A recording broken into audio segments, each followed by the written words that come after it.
Kruse, and one of the things a lot of people never know, he did so much traveling that the blizzard of '78 that everybody talks about being such an icon of a blizzard we got just dumped on with snow.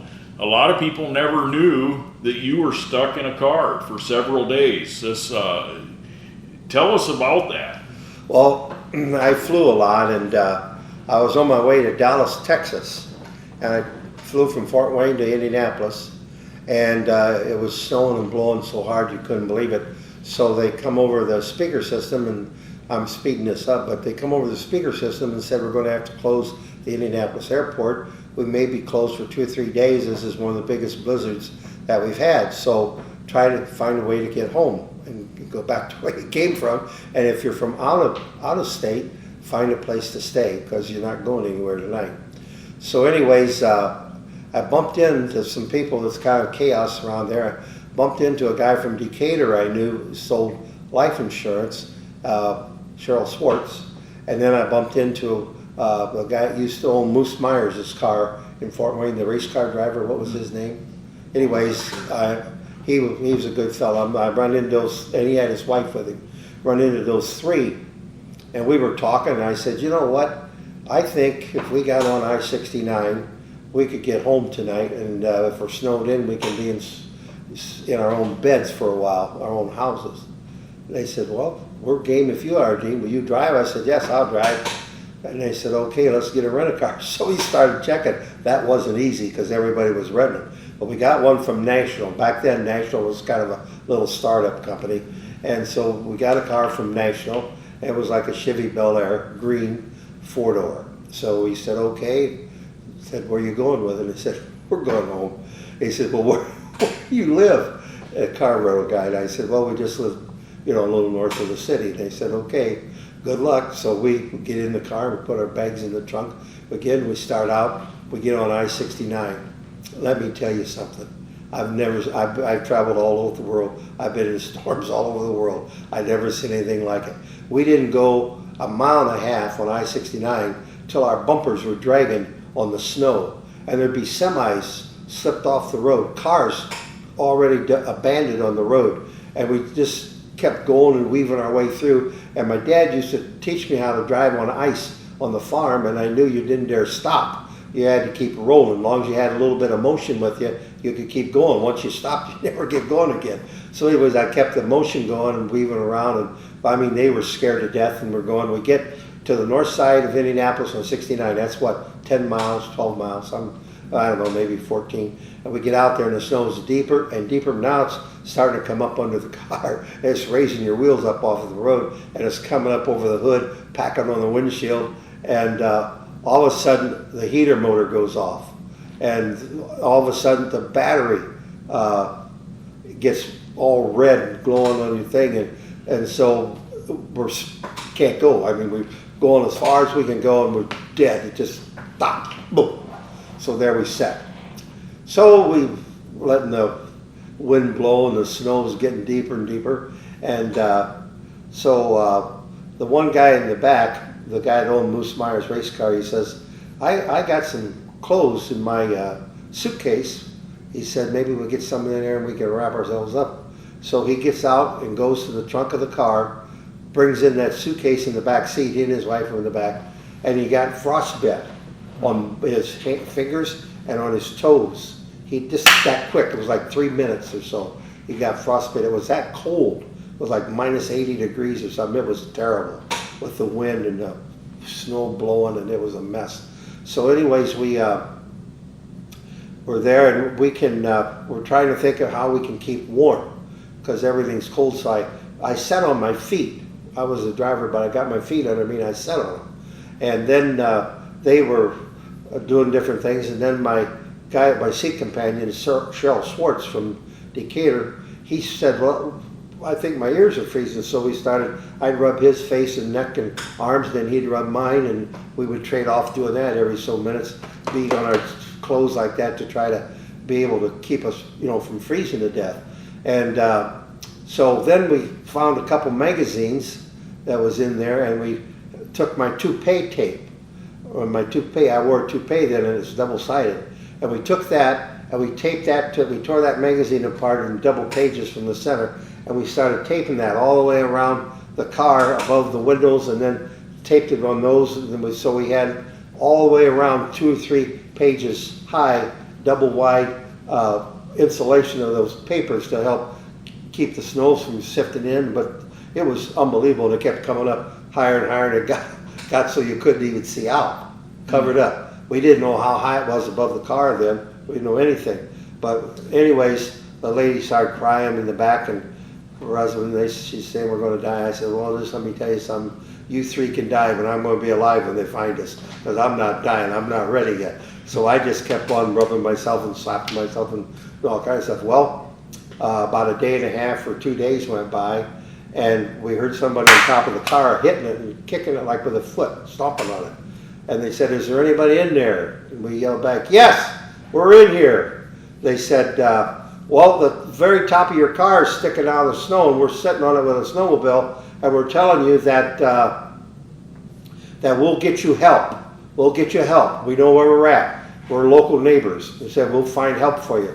We said, okay, and the way they went at their snowmobile. Well, we had to, I mean, it was so bad that we're going to freeze. I mean, we couldn't take it. And an hour went by, 2 hours, 3 hours, 4 hours, 5 hours, 6 hours went by. And we're at about, it's like the third day of almost midnight.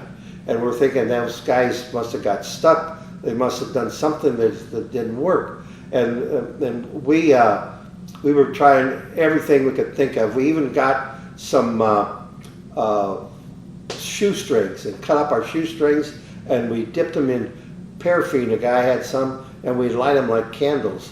And they bring that temperature up in that car. And then when they burn up, we'd have to light another one. We wait as long as we could, light another one, and bring the temperature up. And we tried to burn the interior of the car. We ripped off the ceiling stuff, and it wouldn't burn. It's all fireproof. Nothing that stupid car would burn. Tore seat covers of the seats off. They wouldn't burn. None of them would burn. So we was burning some clothes, and we had this little metal soap bath thing that the guy had. It was about 8 inches by 3 inches. They were putting stuff in there and burning it because he smoked and he had matches. So, and of course he used up all the cigarettes and stuff already. So anyways, about almost midnight of the third night, we heard a big commotion like the world's shaking in an earthquake. And all of a sudden we saw the snow starting to go down side of the window. And there was a big Army surplus, the wheels were probably 8-10 feet high, a payloader. It was painted Army colors, and they were lifting up that snow, which the bucket on this thing must have been 10 feet wide and 4 or 5 feet high, and they were dipping that out as they went. And they found us, and they had an Army 6-wheeler behind it. And so they had blankets in there. They pulled me out the window. They couldn't get the doors open, so I said, get me out of here. I would go out the window. They got me in there, and then they couldn't straighten my legs, and I was just absolutely froze like a chicken leg. You had to pry it apart. And they got everybody out of the car through that window, and then the back window, they got them all out of the car, put them in the back of that truck, and they laid us on a big blanket on that truck. And then they started back. Well, the unusual thing is, it was blowing and snowing so hard that their whole trackway was full.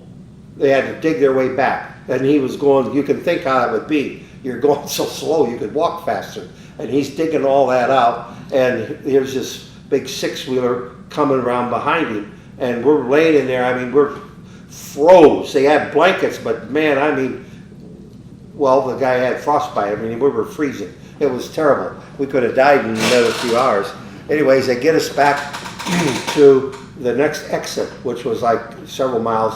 That big lift, I'll never forget it. They come up on a car, and then he'd stop, and you could hear the bucket go, and they had people with us. I said, what in the world is that? And they said, he's got a car in front of him. He's got to lift it out before he can keep on going.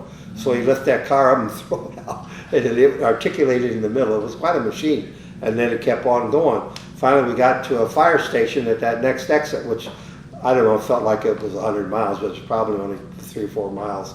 Anyways, we get to the fire station, and they take us in there, and they put our hands and our feet in salt or in sand and make us go like this in it.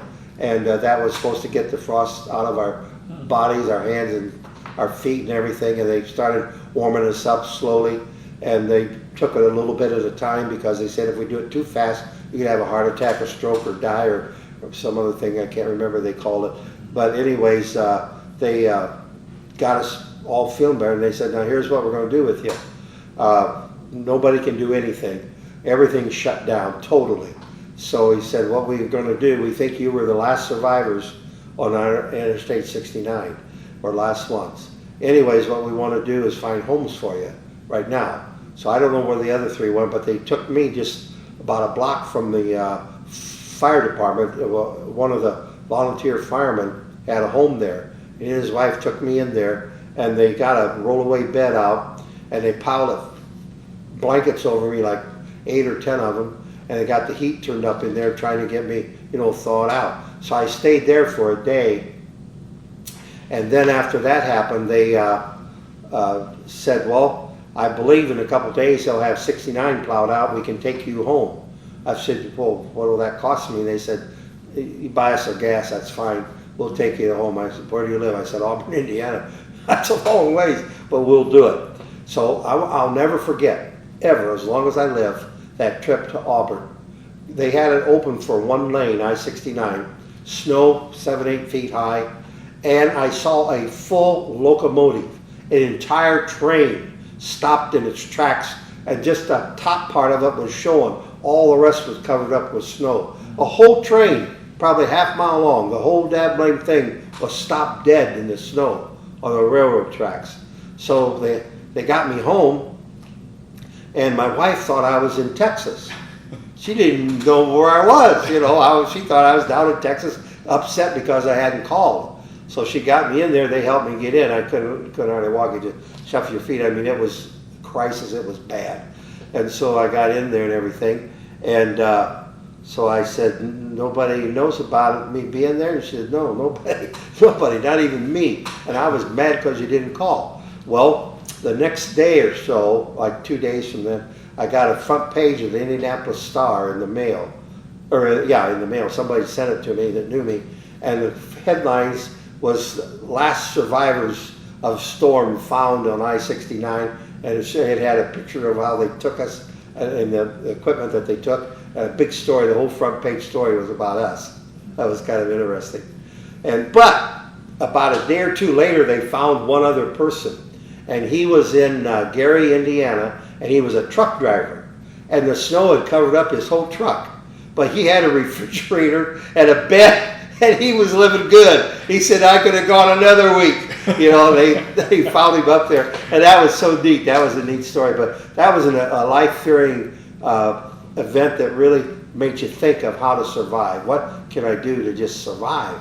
And we didn't have anything to drink or pee. We would take snow. That was different, and we'd drink that, we'd eat it, like we're drinking it, or for liquids. And if you had to pee, you just peed in your pants. You couldn't do anything else. And we all had to do that because we were there several days. So we had to pee. It was a mess. That car, I got a letter from Nashville said, what in the world happened to this car? What did you do to it? It's lucky you took out the full coverage insurance.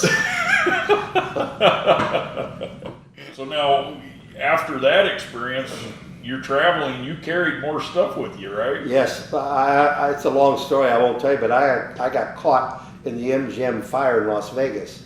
It was a little bit after that, and I just was saved by a miracle there. So I started carrying an oxygen mask, I carried gloves, I carried heavy scarves, I can't remember. Candles, yes. Carried a box of candles. And some food too, didn't Yes, you? I carried food that I could eat, candy bars and all kinds of stuff, because I was ready. Of course, none ever happened to me when I was ready for it. But yeah, that was an interesting experience. That fire, I was in 3 hotel fires. One in Scottsdale that was built in a U. And I was in this part, and it was on fire across, where the swimming pool and stuff was in the middle. And I stayed in my room and watched the fire be put out on the other side. And then I was in that MGM fire, which was the worst one ever. That killed people and everything. But I made that, and I ended up getting out of there by getting in the stairway, and they had those. They were built where the stair walls were put with thick drywall that was fireproof. So I got down and I had nothing but my pants on, no shirt. I had some socks I had, but I was standing outside when that happened. Do you remember that or not? Just vaguely. That was a big deal, bad deal, about like that massacre. But I don't think there's 80, 90 people died, but there was several died. About I'm hurt.